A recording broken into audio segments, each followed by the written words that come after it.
vetën e tia. Vetëm në këto marrëdhënie të tilla, të ndërtuara me një dashuri prindërore, me një kujdes të veçantë për secilin nxënës, këto bëjnë që nxënësi do vinë në shkollë me kënaqësi. Dhe kur vjen me kënaqësi, do ta dëgjoj mësuesin me kënaqësi dhe patjetër do ketë rezultat edhe do heci. Lënda e matematikës është e vështirë. Të punonit ju me atë nxënës që nuk kuptonin dhe a përdori thunë? Dhuna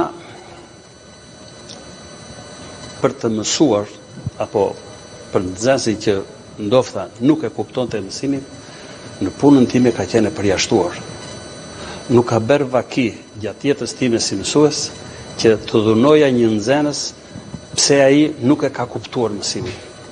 Në qoftë se ndodhte që nxënësi nuk e ka kuptuar mësimin, unë mundohesha ta gjeja këtë defekt tek puna ime, jo tek përgatitja e nxënësit. Dhe kjo bënte që për nxënësit që nuk më kishin kuptuar, ne kishim për atë kohën e parë, para 90-s, kishim format e konsultimit. Pasi mbaronte mësimi dhe unë shikoja që 2, 3 apo 5 nxënës nuk më kishin kuptuar, ju lija një orë pas mësimit që mblisha dhe e rishpjegoja dhe njëherë dhe i ndihmoja që ata të kuptonin lëndën e matematikës. Kjo bënte që nxënësit të hecin. Ndërsa të mos e përjashtojmë dhunën, edhe unë që po i flas kështu, dhuna mund të jetë përdorur vetëm për rastet e indisiplinimit, kur një nxënës bëhesh problem që më prishte mësimin, që nuk lejonte shokët të mësonin, që ngacmonte ata gjatë orës mësimit, po me një heqje veshi e kemi bërë. Veç, po e them, jo pse ai nuk kishte mësuar, po sepse prishte punën dhe pengonte të tjerët në procesin mësimor.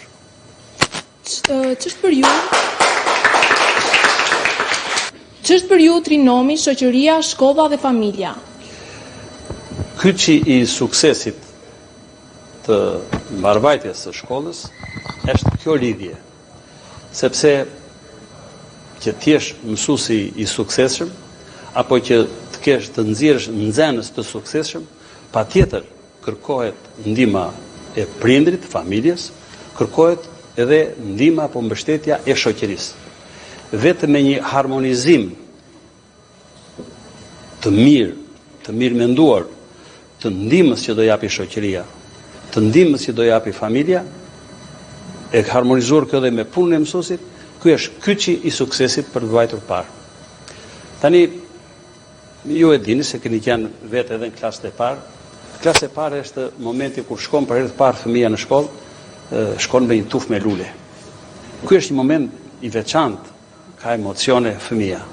Po ka dhe një gjë tjetër, sepse fëmia shikon që prindi po interesohet dhe duhet të ngulitet nga ana e prindit, dhe unë kam luftuar për këtë gjë, që vajtja në shkollë dhe nxënësit nuk është një humbje kohe, apo për të zënë kohën se s'ka ku të vej fëmia.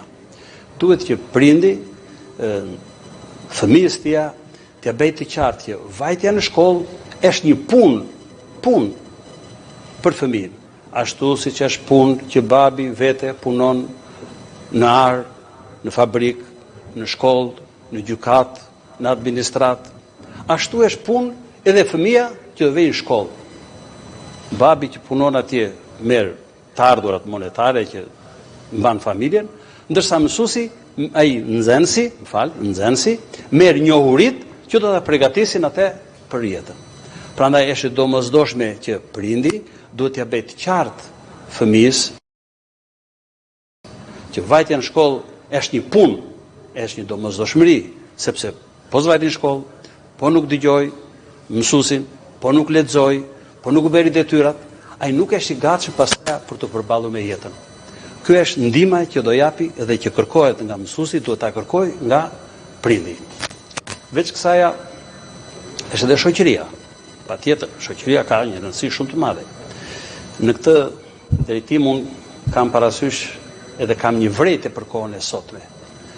Atëherë, përpara, bësh një punë më e madhe nga shoqëria, sepse e kërkonte sistemi, një partijak që ishte atëherë, e kërkonte që fëmia të ishte në vrejtjen edhe në kujdesin e shoqërisë.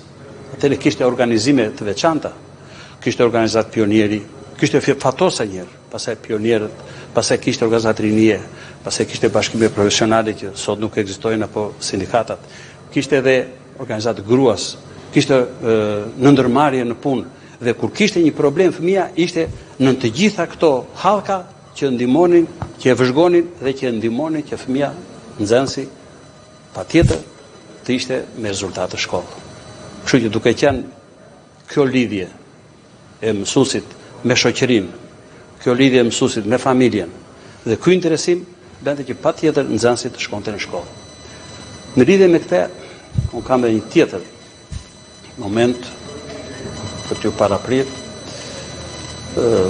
figura e mësuesit është e shenjtë. Jo pse unë kam kaluar një jetë të erë atje, po mësuesi merr në dorë fëmijën. Fëmija është pasuria më e madhe e prindit. Pasuri më të madhe e prindit ka fëmijë. Fëmija është pasardhësi. Tani, këtë pasuri kaq të madhe prindi ja beson mësuesit. Edhe mësuesi ndër vite, dal nga dal duke rritur, nga ky fëmijë që e merr të vogël, krijon një artist, një mësues, një mjek, një inxhinier, një blegtor, një shofer, nga më të ndryshmet. Po, që të arrijë këto, duhet patjetër, duhet kaloj në përduart e mësuesve hallk pas hallke. Prandaj them që puna e mësuesit është e shenjtë. Në këtë periudhë jetojmë sot, unë kam një vërejtje shumë të madhe. Kam një vërejtje për media. Sepse media, një pjesë e medias, do them nga që ka një varfëri për të prodhuar, për të gjetur humorin, ju është kundërvend dy figurave të mëdhaja. Figurës së mësuesit dhe figurës së policit. Të denigrosh figurën e mësuesit, për mua është krim. Dhe është krim kundër kombit. Sepse po sabotove punën e mësuesit, po sabotove të ardhmen, po sabotove shkollën,